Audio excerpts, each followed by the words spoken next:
So let me tell you a little bit about today's speaker, who, for those of you who are not familiar.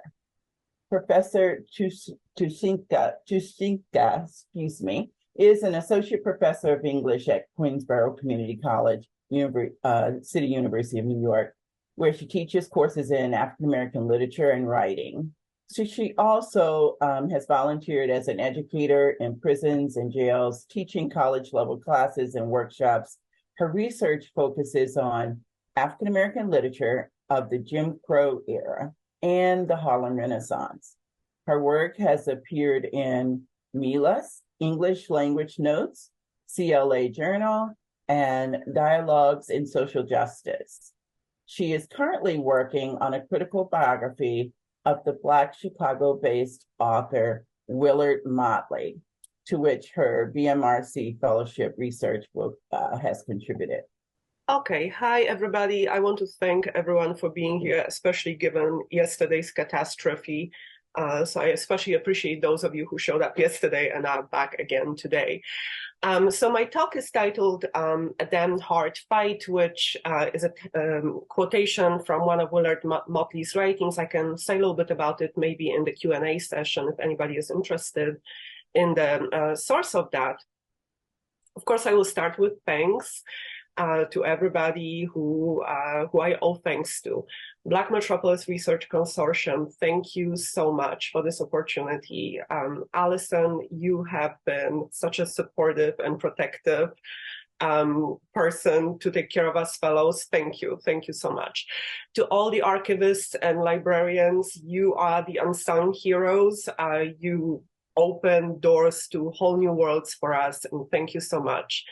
Corey, I appreciate so much you being here in the role of the discussant. Thank you for lending your time and expertise. And to my mentors who continue to support me, some of whom are here today, thank you. Endless thanks to you. So first, sort of an overview of the archives that I visited during the fellowship month. There were many of them, and there's not enough time to even go through the list right now.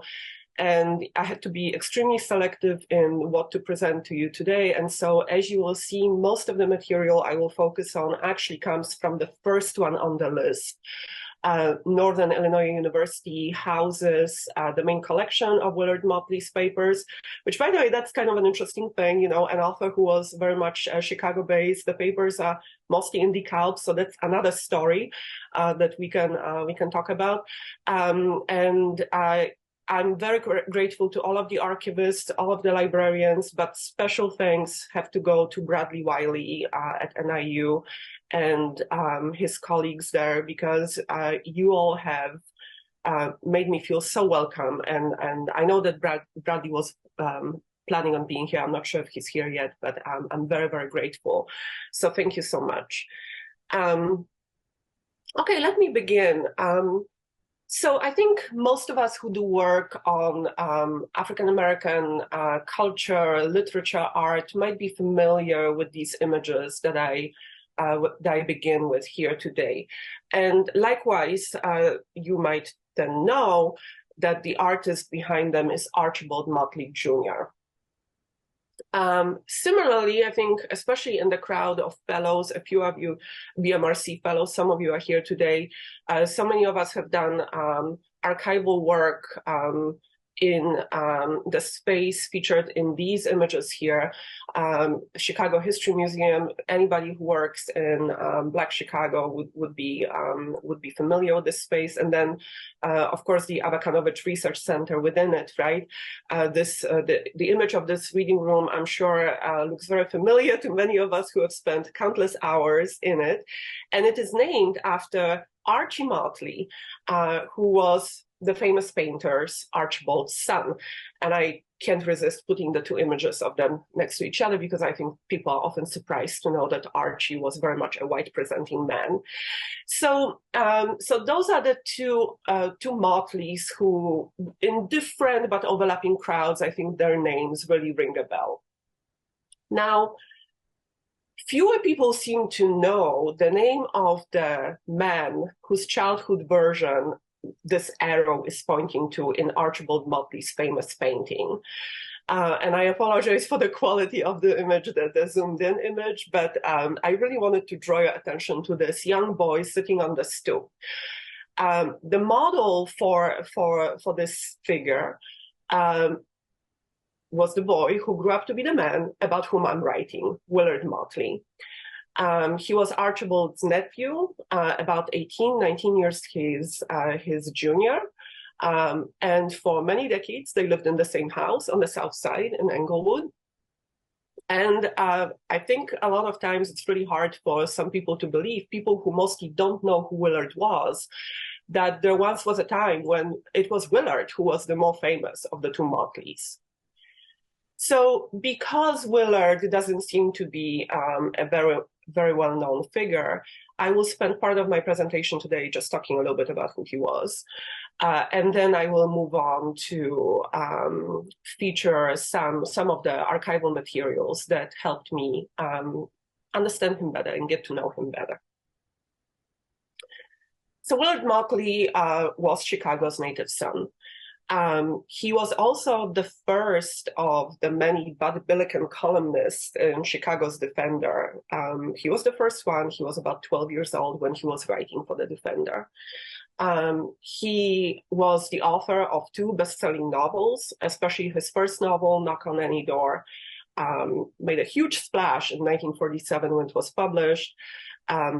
Pretty much overnight, Willard became famous, and the likes of Langston Hughes and many other, both African-American and non-Black writers were praising the novel. Eleanor Roosevelt wrote about it. In fact, she wanted to meet Willard. I don't think that meeting ever came to be, but he was both nervous and excited about the possibility of it. And he became a contributor, a very much sought after contributor to a range of different conversations, from literary to political to social, cultural, on a range of topics, from the social role of writers to Jim Crow in the North, to capitalism, juvenile delinquency, housing discrimination, HUAC witch hunting, nationalism, and many other topics. Just a little bit about his coming up years. So he was born and raised in Englewood at the time when Englewood was still predominantly white. And his childhood was marked by sort of a series of different secrecies and resulting traumas. Some of them were secrets that were kept from him. Others were secrets that he kept from others. So one of the big traumatizing events in his life was the revelation when he was about 10 or 11 that the people who he thought were his parents were actually his grandparents, and that his older sister, Flossie, was actually his biological mother, which made the now obviously famous painter Archibald not his brother, as Willard was referring to him, but his uncle. And that was something that really exploded his world, and that trauma followed him throughout his life. Also, Willard's sexuality was a source of frustration, as he was a deeply closeted queer young man. A little bit about race also, which was another trauma in his life and another sort of complex issue for him. Englewood, from the time when Willard lived there, is often characterized as relatively tolerant towards the few African-American residents. But my research reveals there were just layers and layers of different sorts of exclusions that were based on race, prejudices, and discrimination. Much of it had to do with the school, Englewood High School, where Willard went. And you wouldn't know from his diaries at the time, because so much of it is just him kind of trying to be very chipper and, as he would say, trying to be one of the pals being white. But you can only imagine what it would have felt like for a young boy to go to a school where the school theater puts up blackface performances, or where there's all kinds of anxieties and fears surrounding social mixing of students during school dances, or where some teachers are simply racist towards Black students. Also not far from where the Motleys lived, just a short walk really, was the nation's second amusement park, second largest only to Coney Island, White City, which was most certainly a racist space. And then in the neighborhood, there was just a lot of sort of casual racism from the residents, white residents, and business owners. A little bit about Willard's life, starting from the late 1920s into for the next decade. So he had a sense of, he felt very sheltered and also felt very critical of sort of middle class pretensions in his family and also in the neighborhood. And so he felt like he needed to learn more about not just Chicago, but America beyond the confines, right, of what he knew. And so he traveled to the East Coast and to the West Coast, and indeed, came across all sorts of folks from different walks of life, and it opened his eyes to the different struggles and hardships that people unlike him experienced. In 1939, when he came back to Chicago, and he made the decision to move out of Englewood, and he moved to a slum. He chose that, a multiracial, multi-ethnic slum around Maxwell Street. And that really sort of changed his life. It kind of became like a laboratory for him of, inspiration for future writing. And also a lot of future political commitments. He was very much left-leaning and very much involved in all sorts of leftist causes. So just briefly, I need to try to make it more concise. He was involved with the Jane Addams Hull House. He worked for the WPA, met all sorts of prominent writers of the time, became friends with some of them, continued to maintain connections to the South Side, but also became very much embedded in the neighborhood where he lived. So he didn't just write about it. He was hanging out at the taverns and the pool rooms and making friends. He was also a visitor to many other spaces in the city, including the Bughouse Square, which was kind of it's outside the Newberry Library, and it was kind of like a space for oratory, but also queer gatherings. In 1947, the first novel, Knock on Any Door, comes on the scene, and it just explodes. It becomes a New York Times bestseller. Everybody is reading it. Everybody is talking about it. It was interestingly not a book centered on a Black protagonist. He wrote about an Italian-American family, and the book tackled a range of different issues. It was set in the slums, and so it talked about the poverty and the sort of violence that comes with the pressure of poverty. Also notably, one of the first very sympathetic and in-depth depictions of same-sex desire.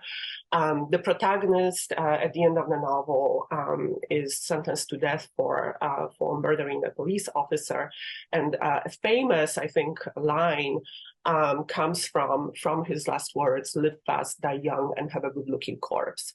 The book was also turned into a movie by Humphrey Bogart. And in 1951, Willard publishes his second novel. But by then, he's also becoming really increasingly kind of tired, not just of American racism, but also, suppression of sexual minorities. And I guess related to both of the above, with the FBI surveillance of him, his file was growing thicker by the day. They were following him everywhere, and he had enough. So he left for Mexico, and I think at first he didn't know he would stay there for the rest of his life, but pretty soon it became clear to him he would not be coming back, except for visiting family and friends. And he died prematurely in 1965.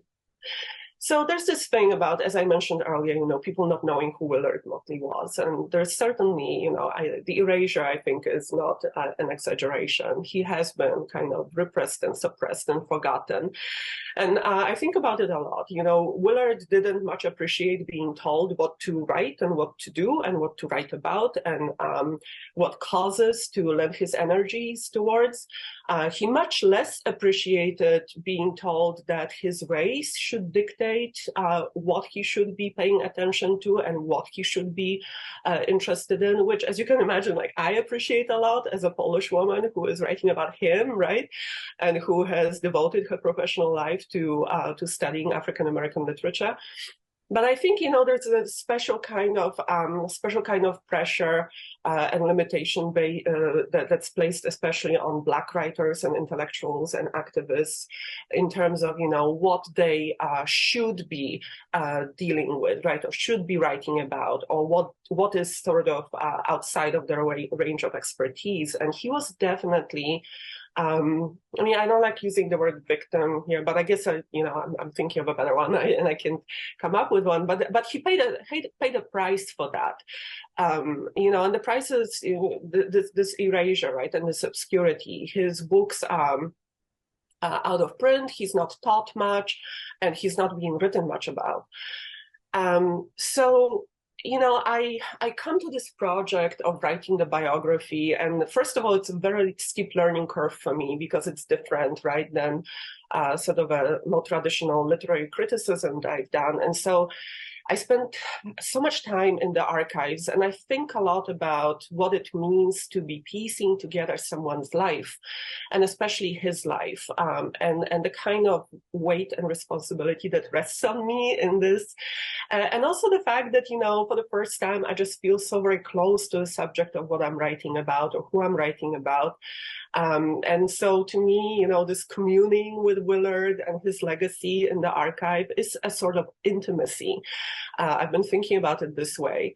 And so I think about so many different things. And so I face the task of narrowing it down to something that could be presentable to you today.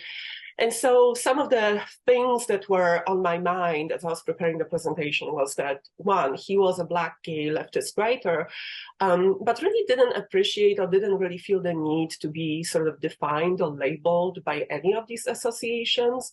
And I've come to understand that he truly found labels or categories as dehumanizing and sort of reductive of personhood of anyone. And he also forged connections both in his personal life and in his professional life that were based on this very deep belief in the value of cultural pluralism. And I think he really saw that as the key to living a good life, but also honoring and sort of upholding the humanity and the dignity of people, both others and his own. And so what I will focus on today is just a series of relationships that Willard forged across, during his life, and what they say about him and what they say about this sort of diversity that he tried to celebrate in his life. So the first set of materials that I wanted to show you are these incredible photos from his book release party in 1947. I had the good luck of sitting outside of the apartment where this happened last summer. At the time in 1947, this was very much a rundown apartment that, you know, was like, friends were telling him he needed to really move out of there. But on that night, he managed to bring over 100 people into this tiny space over the course of the night. And but more than the number of people, I think what's really fascinating is who was at this party. It was just such a diverse crowd. As you can see from the photos, certainly racially diverse, but also, you know, looking at the guest list, it was just amazing. He had obviously fellow literati, right? And, publishers and agents and sociologists and people who worked and lived at the Hull House, his family, but also a long list of people that he was hanging out in those taverns and pool rooms with, you know, that he was drinking with and making friends, the dispossessed, right, of Chicago, the lumpen.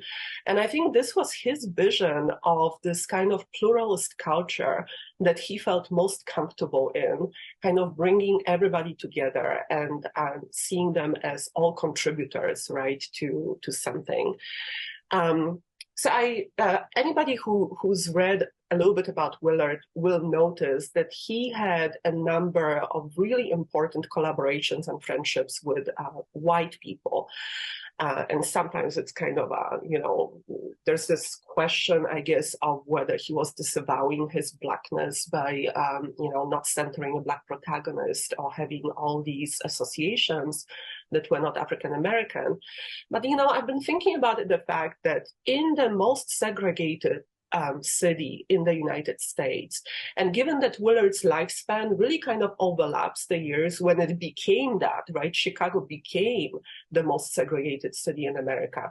It's kind of remarkable that he, in this self-determined way, made his life so multiracial and multicultural.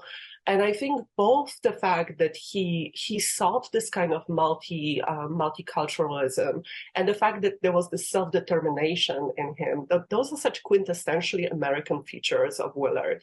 And so just one, I wanted to feature at least one of these connections that he had. So Willard Saxton was someone that Willard met, Alexander Saxton, whom Willard called Sandy, was someone that Willard met around 1940. And the two photos, the one on the bottom and the one to the right, are photos that Willard himself took around that time. One of them also features Saxton's wife. So Saxton was an employee and resident of the Hull House. He was a friend of Willard's who was younger than Willard, but he still became sort of a mentor to Willard because he had formal higher education. He had a long life. He lived until 2012, and he became a prominent historian at UCLA. Around the time when they were close, he was writing a novel. He was also a fellow leftist. In his case, he was actually a card-carrying CPUSA member. And I wanted to feature like a couple of aspects of their friendship. So here you see excerpts from Willard's diary around 1940. And so in one of the entries, he talks about Sandy visiting, and they have to sit by the candlelight because Willard's utilities have been cut off. He was very, very poor at the time. And then 4 days later, he makes a note about Sandy. He finds out that Sandy had paid off his rent without even, telling him about it. And then a letter from Sandy and his wife to Willard talks about how Willard should feel free to cash their Hull House checks because they know that he needs them and they have some surplus of money. And so that to me showed that, Willard really surrounded himself he sought the environment of this kind of care, mutual care and aid. And he got that from the people whom he allowed in. These materials are just a little glimpse at the collaboration that Sandy and Willard had. So in the first instance, this is from the same letter that Willard wrote to Sandy. He talks about doing research, sort of ethnographic research for something that Sandy is writing. And then on the right-hand side, later in the letter, Willard is talking about the next book that he is planning. And he tells Sandy about this one specific angle from which he wants to address racial discrimination in his new book. He's thinking about it. But then he says, I know you're further along with your book. If you want to address this from this specific angle in your book, just let me know and I'll just let it go. And I thought it was such a fascinating approach to collaboration, just based on sort of like a shared belief, right? That certain things absolutely have to be written about. And as long as they are written about well, it doesn't really matter who does it. So there's like this egoless, selfless thinking about the task, right, of writing. So I thought that was kind of a fascinating thing that says a lot about Willard, but also the people that he surrounded himself with. Another relationship that I wanted to feature was one with Horace Caton, who hardly needs an introduction. Obviously a prominent sociologist and co-author of this famous study of Chicago. Also for many, many years, the executive director of the Parkway Community House, which served the African-American community in the area where it was located. And Horace Caton wrote a very important review of the book, of the novel when it came out, of Knock on Any Door in 1947, where he praised not just for the sociological sort of angle and detail, but also for the depth of characterization. And I wanted to just kind of zoom in on it because, you know, with all of this anxiety of like Willard being somehow his commitment to the Black community being questioned, right? I think it's really fascinating to see that, especially around the time when the book came out, there was so much support from his fellow Black American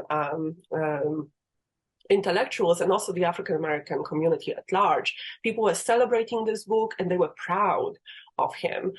There are countless letters of, you know, many different people, including folks related to Southside Community Arts Center, Gwendolyn Brooks writing Willard, inviting him to parties to celebrate his success, you know, many other names dropped of fellow African-American writers. And, you know, she would kind of playfully tease Willard. She'd be like, oh, you must be passing, you know, you don't come by any very often here in the South Side. But it was very loving and mostly humorous. And, you know, they really celebrated his success. Just briefly, some photos of Horace Caton at that book release party at Willard's place, clearly having a grand old time. So because I need to keep moving, I'll just do that. Another connection that, you know, I was very surprised to discover was that to Lil Armstrong, who was a jazz pianist, composer, singer, and Louis Armstrong's second wife. And also, as I found out, a really close friend of Willard's later in his life. I actually don't know when this friendship started or how it started. And so that's something that I still hope to find out. But clearly it was a close one. Every time he would come back from Mexico to visit Chicago, she was one of the first people he would call on. And here you have a photo from 1958 from some party to, you know, welcome Willard back on one of his visits. She is right there with him. Jack Conroy was also there. I actually found this photograph in his papers, in Jack Conroy's papers at the Newberry. Here from 1964, you have an excerpt of Willard's diary just a few months before he passed away. This was another visit to Chicago, and this time Lil Armstrong was throwing a party for him. And he, I kind of, you can't really see it, but he, I was trying to highlight it, that he was saying, oh, she even had napkins with my name printed on it. I also read in someone's recollections of Willard from his Mexico days that most of the time, because he, again, was penniless, he was wearing really old embroidered Mexican shirts that like you could barely see the embroidery because they were so old. But then on special occasions, he would wear a shirt that Lil Armstrong made for him. And then in Chicago Tribune, a few weeks after Willard's death in March 1965, in an interview, Lil Armstrong also talked about the fact that she was working on an autobiography, and it was Willard who was going to help her with it. He read the manuscript, liked it, and said that he didn't want any credit, but he would love to help her. And then, as she says, he ups and dies. So that never came to be. Quickly, one more connection that you know was just such a revelation that I discovered. I never heard of Maurice Kenny until I saw a line in Willard's diary that mentioned his name, and then I learned he was a poet of Mohawk origin who visited Willard in the 60s in Mexico. Willard kept very much an open house. There were always people coming and going. Maurice was 20 years younger than Willard, and you know, Willard became his mentor because Maurice came back and he stayed for 6 months. He lived with Willard and helped him, you know, edit his writing, and sort of, you know, he called himself his secretary. And years later, he would remember Willard Motley as one of the two most important sort of guides onto the path that he forged for himself, and one of the most important mentors in his life. So this one line, you know, in Willard's diary opened a whole new avenue of research for me. Before I knew, I was in touch with Derek Maus at SUNY Potsdam, who knew Maurice Kenny. Kenny died in 2016, and who Derek was in charge of Kenny's papers after his death. And so he's been super generous. I'm so thankful to him. He's been corresponding with me, and he actually sent me something that's an absolute gem. One of Willard's unfinished manuscripts was sort of Maurice Kenny's project. He wanted to adapt it and honor Willard by publishing it one day. And he never lived to see that project finished. Well, the manuscript is now in my possession, so I'm so thankful for that. I don't know the extent of Kenny's and Willard Motley's relationship. You know, they were both gay men, and they were both very private about that side of their life. But what I know for a fact was that Maurice Kenny loved them dearly. In a remembrance of Willard, decades after Motley passed away, Kenny writes about him. This quote is here. This is just one of the things that he says in that remembrance. And it's one of the most affectionate ways to remember Willard I've ever seen from anyone. He talks about him being he says he was the most generous man to grace God's green earth. And he says, you know, that even though he would get duped by people that he was helping, he always maintained a strong belief in the loyalty to his brothers, black, white, brown, and an extraordinary compassion for the degradation of an empty stomach, mind, and soul. I will have to skip this because I think I'm probably running out of time, but I can talk about this a little bit later. There's also a lot of correspondence between Willard and incarcerated men following the publication of the novel, and especially a couple of these, relationships that he developed with men in prisons were, just striking in different ways. And that's another sort of, I think, piece of the puzzle to show Willard's vision, right, of a pluralist culture, and seeing value, right, of not alienating yourself as a writer and intellectual, right, from any group, social group. So, just to kind of wrap up, this is a little bit of a turn, it's a little bit different, but I also just so appreciated working in the archive, especially at NIU, that I got these glimpses of Willard that felt, again, extremely intimate, and they made me feel so connected and so close to him.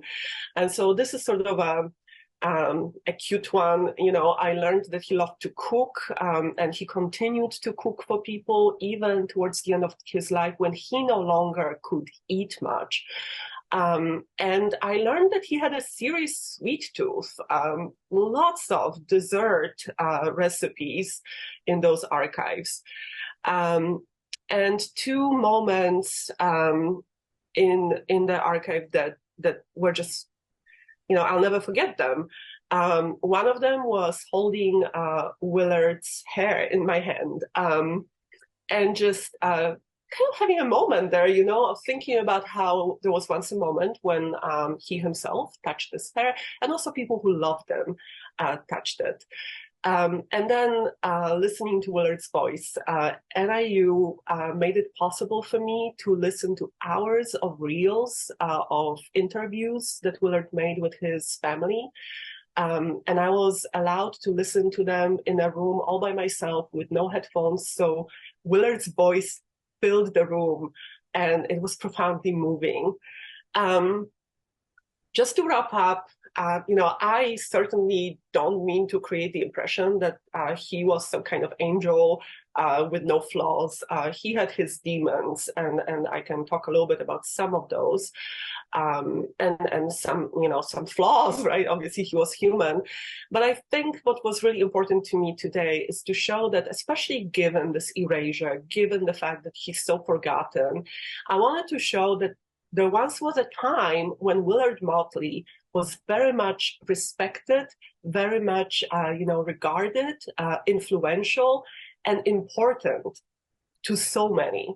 So thank you so much.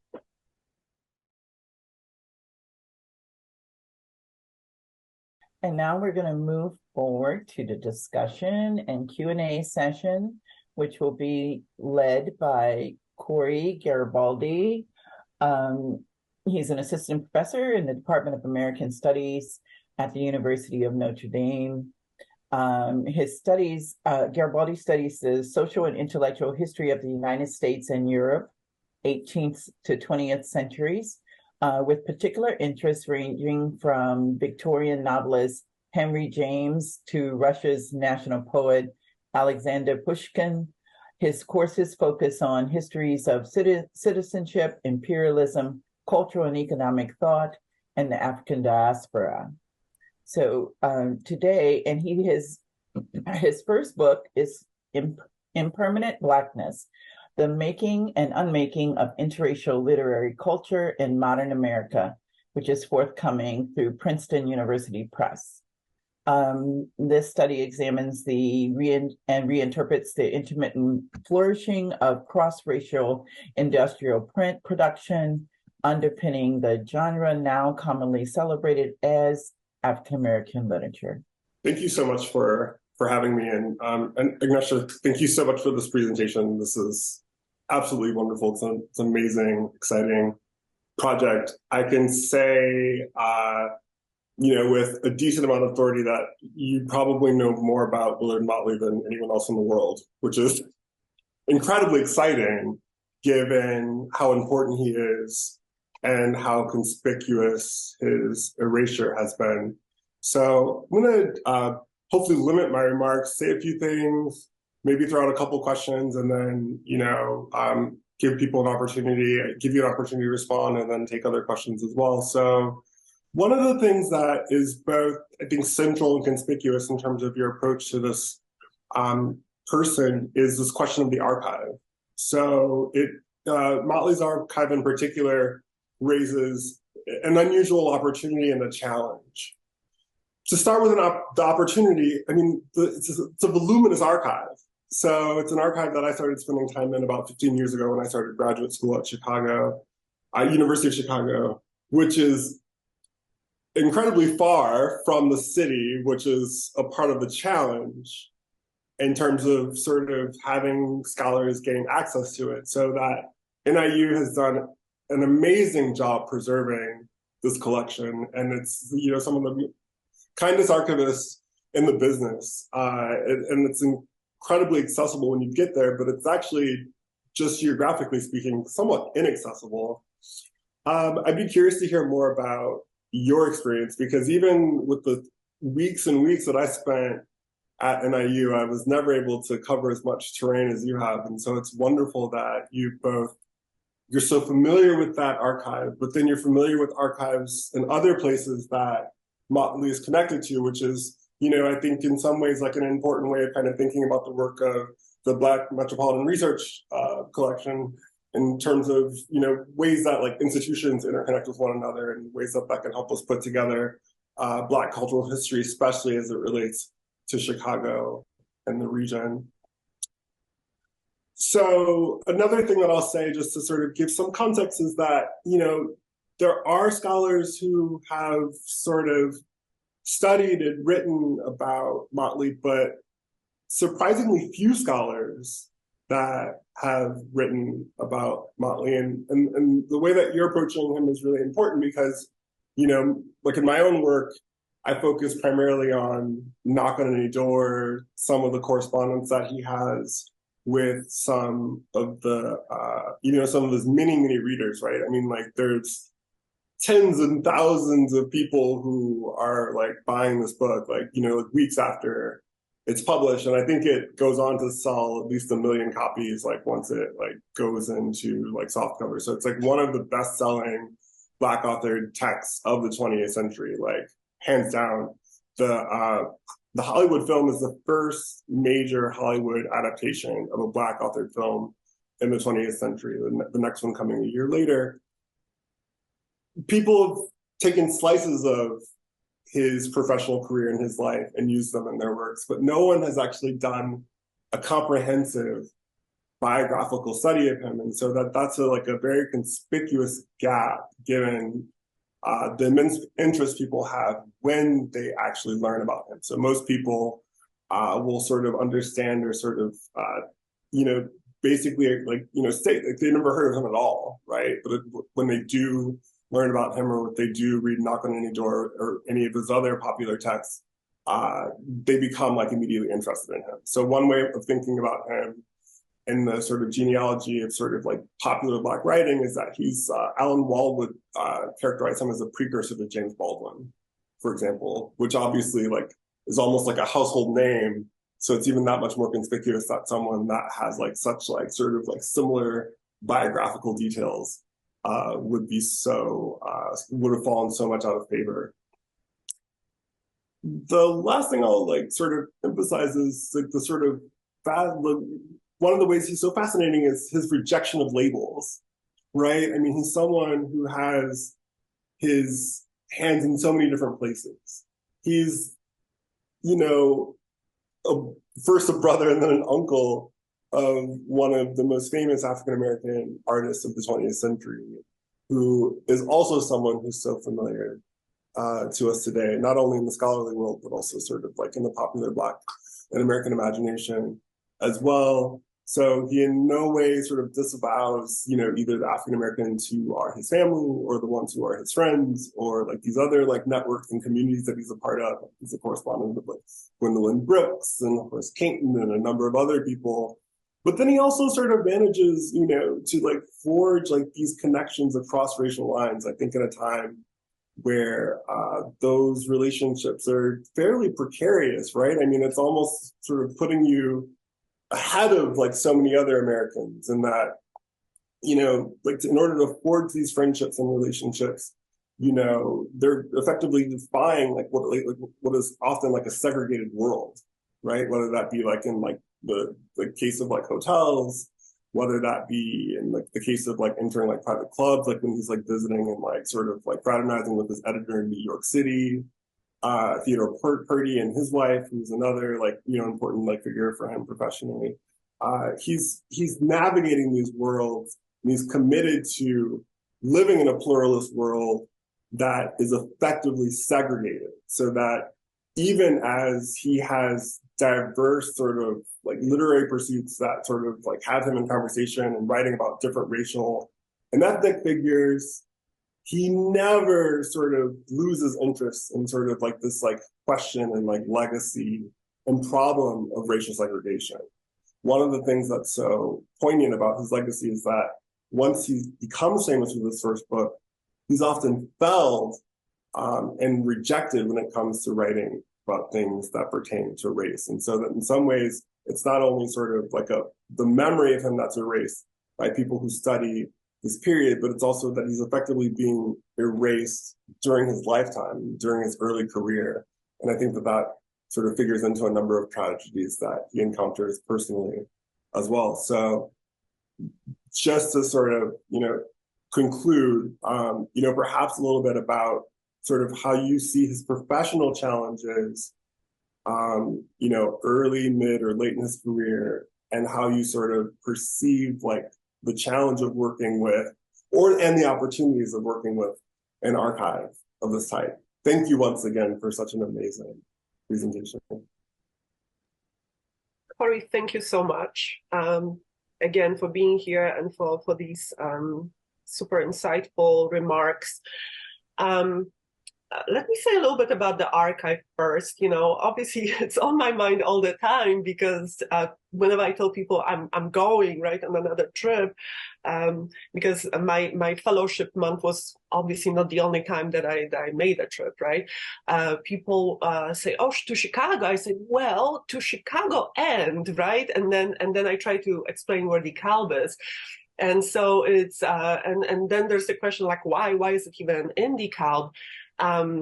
So just briefly, there was a professor whom some people probably will recognize as someone who's written about Kurt Vonnegut, Jerome Klinkovitz, who was an assistant professor at NIU in DeKalb in late 60s, early 70s, and he was tasked with editing a volume, MLA volume, on archives and manuscripts. And so one of the places where he visited was the special collections at the University of Wisconsin in Madison.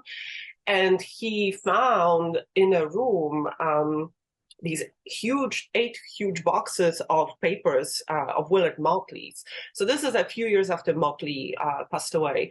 So the story is that Motley donated those to U of Wisconsin with hopes of them purchasing the rest of his collection, the rest of his papers.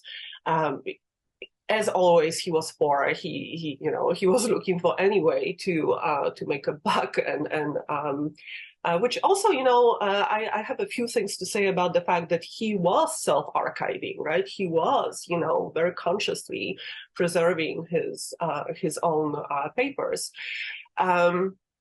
So that never happened. They never did that. But then Klinkowitz was like, well, where are the papers? And so through a series of connections, he met Motley's niece, who led him to a basement of a house in the south side of Chicago, which was filled with dozens of boxes.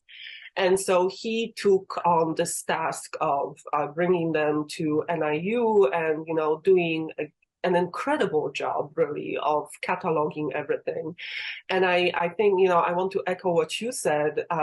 It is beautiful and really moving how well those papers are housed, and it's one of the best organized collections I've ever seen of anybody's papers.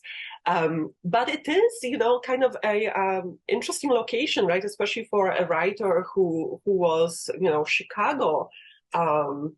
A Chicagoan, right? And so people might not even know. So I still haven't seen the papers in Wisconsin. So that's my next goal. I need to go and check those 8 boxes out. But there's sort of a selfish satisfaction in knowing that the NIU collection is something that maybe not a lot of people know about. I also enjoy a wonderful relationship with the archivists there, and I feel like it's become a little bit of a home. I'm literally given my own room, and I'm left to my own devices when I go. So it's been wonderful, and I think it has contributed to this sense of this being very intimate for me. That it is sort of a remote, in some ways, right, location where I and Willard come together and we get to work, right? So it's been wonderful, and I've been thinking a lot about his practices, right, of preserving his own records, and I think a lot about Jean-Christophe Cloutier's book Shadow Archives, which I feel like Willard is such a great example of what Cloutier describes as sort of like what does he call it? He says double, now I forget. He's talking about the fact that, there's this moment where African-American writers sense, right, their own future repression or disappearance, right? And so they self-archive. And then there is hibernation, double hibernation. And then that goes into hibernation, what they preserved, right? It's kind of waiting for someone to come and give it another life. And sort of bring evidence that the life existed, right? And so I really kind of feel that when I'm working with Willard's papers, because he felt his own precarious status, as an African-American man and African-American writer. It's so clear. He kept things that, who would think about keeping them? Little notes on scraps of paper, little bits and pieces, sentences that later appear in published works, scribbled on the backs of business cards and margins of newspapers, I think I like to think that he hoped, for this to one day be found and appreciated, right? So that's something that, I think a lot about, like my own presence there, and also, what it meant for him to keep all of this. And then, the challenges of an African-American writer and also political activist who treasured so much this sort of multiracial milieu, right? But at the same time, obviously was never allowed to forget where he placed in the racial taxonomy, right, in the United States. I almost feel like there's something really painful about this idea of these allegations, right, of him disavowing his Blackness or not being Black enough, because the truth is that there was never a time when Willard was not writing about race. And so one of my hopes is, that's for sort of a future maybe ambition after the biography. I would love to be able to have his writings, including the unpublished or short writings and writings of different genres. I would love to see them in print. Of course, I would love to see the novels back in print, right? But I think there's just so much richness in the stuff that never saw the light of day or that has been really forgotten. And as you mentioned, some of his writings that addressed the African-American experience were just never really given a chance, right? So that's, and the question of race is just so complex for him, I think, because it's kind of juggling this desire, right, for, as he would say, people being just people, and then constantly being given evidence that that is not the reality of his life or the life of African Americans, right? So another thing that's constantly on my mind as I work on him, yeah.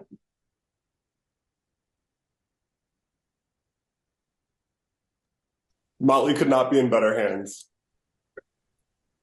It's beautiful to see this. Are there any questions from the audience? There is one in the chat. Okay. Eve Wade. Oh, hi. Fabulous work. Well, let me find my camera somewhere. There it is. Fabulous work. I was wondering, just in your discussion, just quickly, first of all, NIU, I went there undergrad, first-rate library and archive, go Huskies. Okay, now that that's out of the way.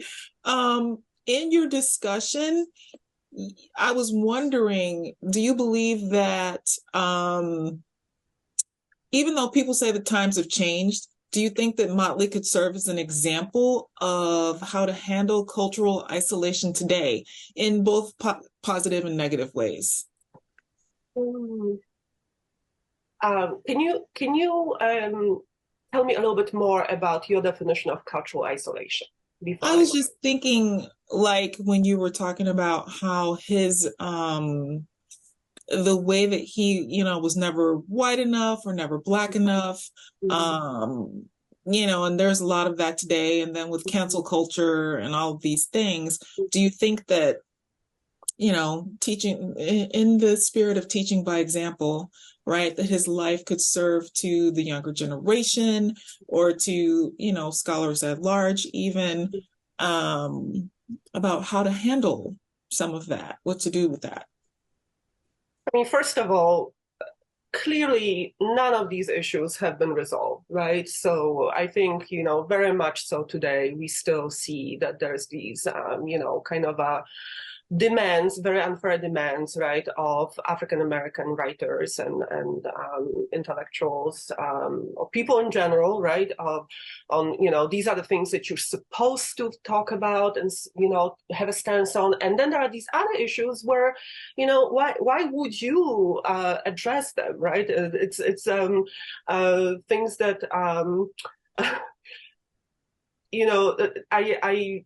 it's puzzling, right, that in 2023 we are still struggling with this. Whether we can see Willard's case as a sort of lesson or, maybe a model, I don't know, because here's the thing. Willard, and I had a really interesting conversation with Corey about it. I was like, there's so much tragic stuff in this story, right, in his story. And then Corey made a really good point, which I believe in fully, that there's so much stuff that is not tragic because, he made these choices, right? He continued to make these choices. And, he was just not going to be told what to do and how to do it, right? The problem is that the price is high, and it's a price, that's reflected in the marketplace, right? The literary marketplace in terms of book sales, and also the legacy, which has been, so suppressed. And so I think especially, coming from my position, right, as someone who doesn't struggle with some of these, constraints, as a white scholar, it's kind of asterisk whiteness, of Eastern Europeanness. I don't know if I can tell anybody, do things like Willard did, because he really, the cost was high. And so I think the reward for Willard was that he lived life that he, I think, saw as fulfilling. And so, I stressed several times that he always was penniless, but he enjoyed his life. And so if that is the reward that someone values, right, and kind of, taking a stance, right, and kind of doing things his way, then I think he could be an example of resisting the pressures, right?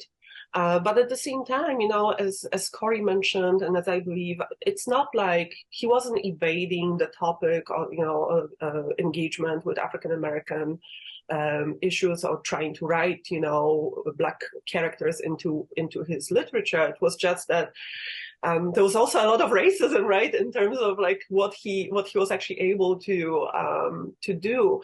So I feel like maybe I'm not best positioned for kind of like, talking about, is there some kind of like didactic thing to take away, from this experience? Because I think he suffered a lot from the decisions, but he also enjoyed the hell out of his life. I will say this too. I know the question wasn't directed to me, but shockingly contemporary. Shockingly, like he's writing with like prisoners about their romances with men in like the 40s and all this other stuff that he's tackling. So if you go and like dig and like research and read what people have written, including Agnieszka, like it's really shocking to sort of see someone who's sort of like so ahead of their time and more of a reflection, I think, of our own time than of his own. So hopefully that helps in terms of thinking about him. Like he was not nearly as outmoded as one might assume. So.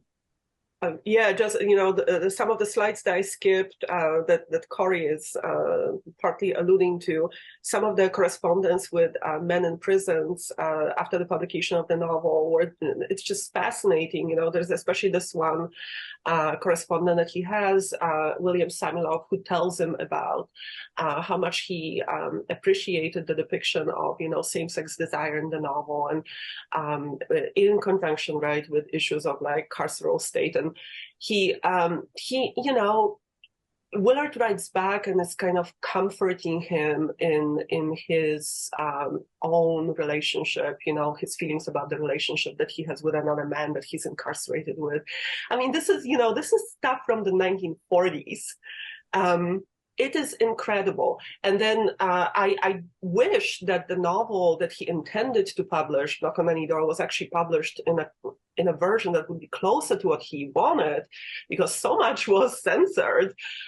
He was very, very open and very descriptive, writing about not just same-sex sex and relationships, but also, his criticism of the police and different structures of the society. So there was also kind of an angle of censoring him even before that first novel came out. Anyway, I sorry to jump. Thank you. And I see Bradley is here now. Bradley, I gave you multiple shout outs, and NIU and the archive, but I don't know if you are here for that. Anyone else from the audience? Sorry, may I ask a question? Yes. And I do apologize. I'm not sure if I'm audible. Yes, you are. Hello? Hey, brilliant. So I'm not a scholar and I'm not familiar with a work of Motley, but something in the presentation made me scratch my head. During the presentation, there was a slide about Sandy and the exchange of thought about racism, a perspective of speaking about it, and that proposal of leveraging this specific angle of talking about issues to Sandy. And both of you, Agnieszka and you, Cory, have talked about the fact that there was this unlabeled identity, right, of the artist. What makes me wonder, one thing is being unlabeled, but it's very difficult as I can imagine that only, as a Black man, to speak about specific perspective of racism and proposing a white writer to leverage that in their book. I'm a little bit lost on that, because I think especially in that era of writing, I can imagine that this would be even more controversial and probably seem even more, let's say, dramatic, that it could probably happen even today. So I'm really curious your opinion on how that came to life, and how is that even a proposal that could come in direction of Sandy? So thank you. Thank you for the question. That's my brother, by the way. Actually, around that time, it would be the white writers who would have this permissibility to tackle, any identity in the writing, right? So that would not have been, it wouldn't have been any kind of surprise to anybody that a white writer would be talking about. Maybe a surprise would be that they even care. That would be the surprise, but not that, the question of sort of cultural appropriation would not have been raised in the same way that it would be today. I think for Willard, so the title of the talk has this quotation from a talk that he gave at a conference in 1949. A damn hard fight is a quotation. He talks about the social role of writers in that era. And his take on it was that writers are the conscience of civilization, as he would say. And the task of the writer is to look around the world in which they live, identify the issues that need addressing, and to do that in an ethical way. So, when he tried to kind of think about a multi-racial, multicultural sort of, society, right? This kind of pluralist society, I think for him, I don't think he saw it as an issue that a white writer would. I think he would have seen it as a credit to a white writer or a white scholar, that they actually want to think about, the problems that people who are unlike them are facing, right? So it is a different era, and we, today, we have a conversation about cultural appropriation, and I think there's different angles to it a little bit than there were today, than there were at the time. But I never sensed that to Willard, that wasn't a problem. That was absolutely not a problem. I don't know, Cory, did you want to chime in on that?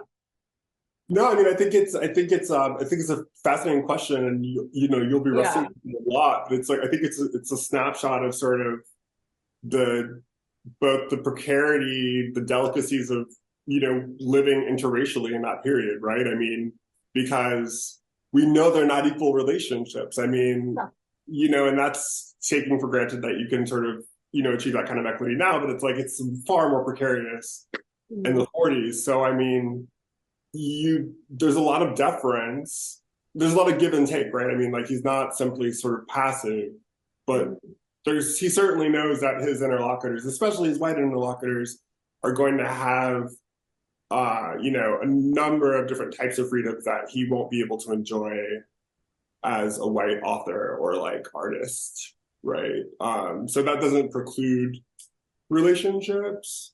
In part because I think that many of those relationships are sincere, but there's certainly a cognizance of that dynamic. So it's a beautiful and important question.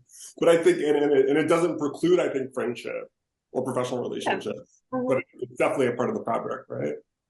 I think you're right. I thought a lot about the fact that even though, as I mentioned, Willard was older, he kind of looked up to Sandy also as a sort of mentor, right? And someone who was guiding him through the world of literature and all things intellectual. And so I wonder if part of it was also kind of,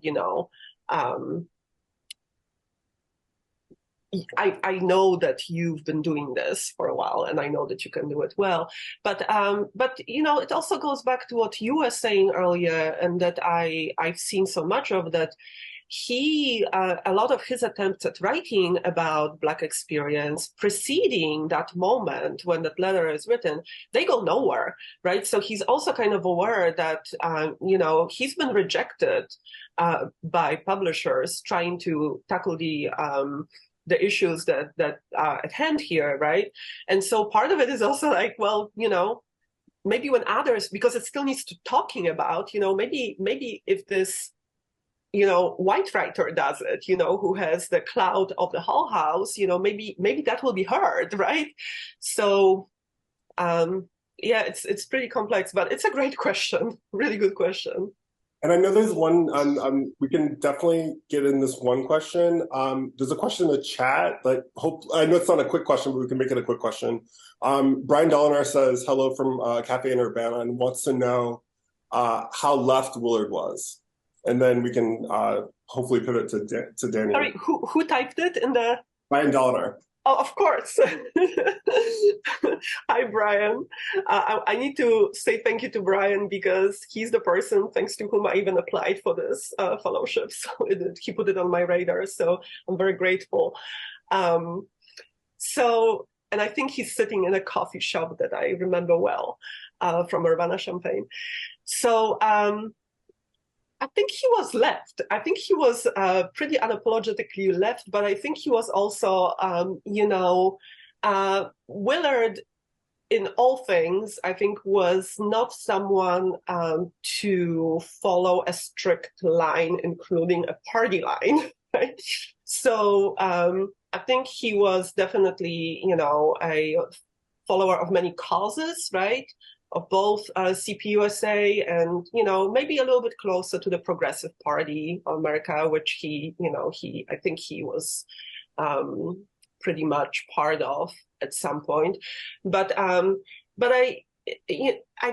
think because he, in general, didn't feel very comfortable with, identifying strictly with any specific group, right, or identity, him becoming a member of the Communist Party would have probably gone, it would be outside of his comfort zone, I think. Not because of specifically what it stood for, but because, there's this kind of insistence, right, on following all of what it encompasses. So I sense in your question that you maybe challenge the idea that he was truly a leftist, but then I also don't think so, because I know that you've written about him too, and the folks you write about are pretty left. So yeah.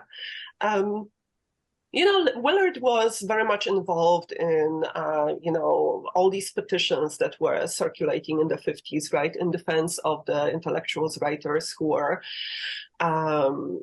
persecuted by HUAC and by the FBI. All of these petitions that were about, freeing the intellectuals incarcerated, right, for associations with the Communist Party, the Du Boises, right, and the Paul Robesons of the world. Like he was always involved in all of that. So I think he was strongly a believer in that. And I think his FBI file is also kind of evidence that he was on the radar at all times. And it was, it was the race and it was association with all sorts of leftists. It was the fact that he was queer.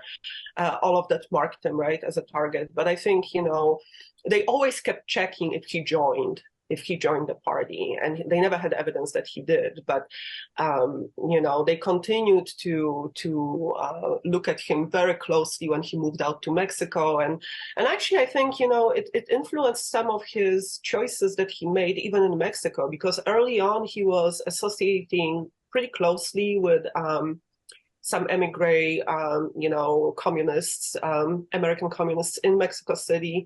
And with time, when that got written about, he kind of became more reclusive, and most of his associates were people, the kind of local people in the village where he lived, and also the many visitors. The house was always full of visitors from the U.S. So, but he was.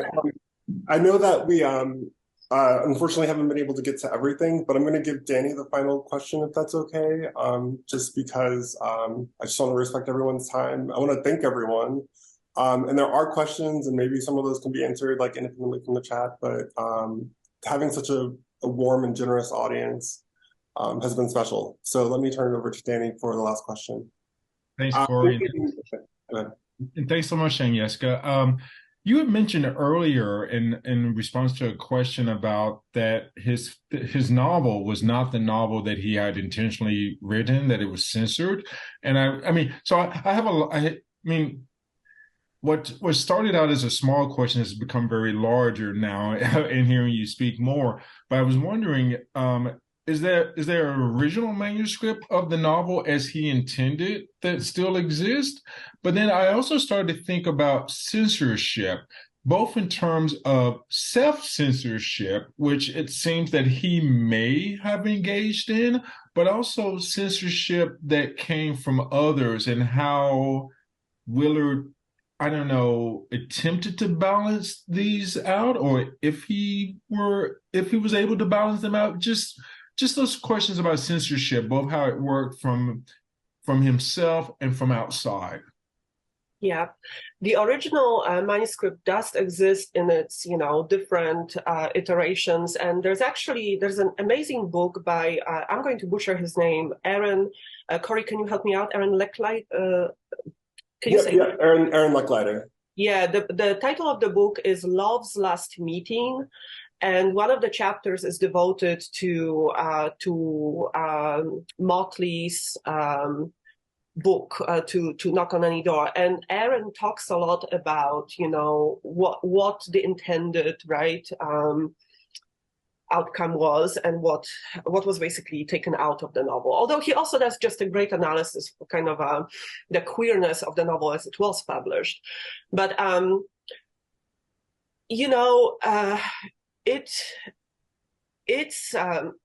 I get the impression that he was actually quite free in how he wrote it.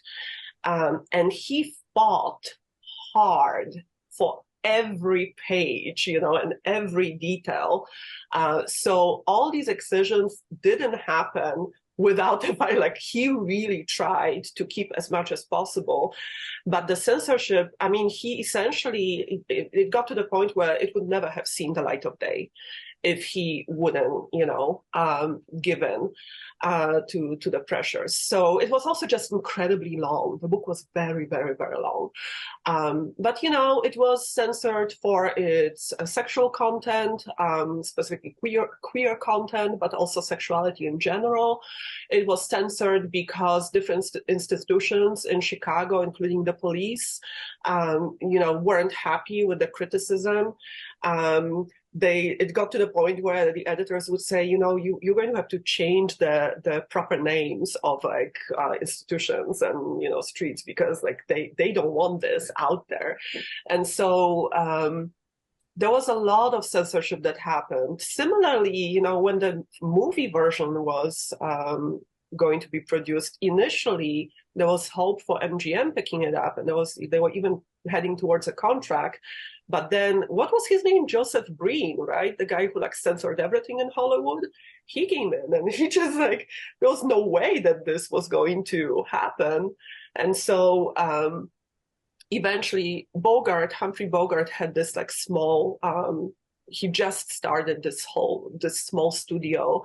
And I think Knock on Any Door was his first movie actually out of the studio. So he picked it up. And honestly, Motley hated the movie.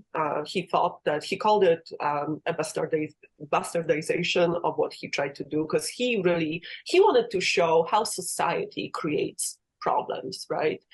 How does this young man end up in the electric chair, and how it's made, right? And he felt like that message was very much lost in the movie. But they did pick a really, really good looking actor, John Derek, for Nick, and he was supposed to be really good looking, so that was a good thing. But yeah, censorship definitely, affected a lot of, ended up being published from them. But I would encourage anybody to read the novel, but I think it's really sometimes the stuff that didn't make it that's just wow, this was 1940s, early 1940s. Who was writing like that, I mean, it's one of the first gay books published, in America, and it's amazing. Also really great critiques in the Black press for what didn't make it into the movie as well. So that's something that is relatively easy to find for people if you want to just read Black criticism of the film, because almost all the Black critics basically say you uniformly did not do justice to Willard Motley's excellent book. So as a way of kind of thinking about how he was received versus how Hollywood's version of him was received.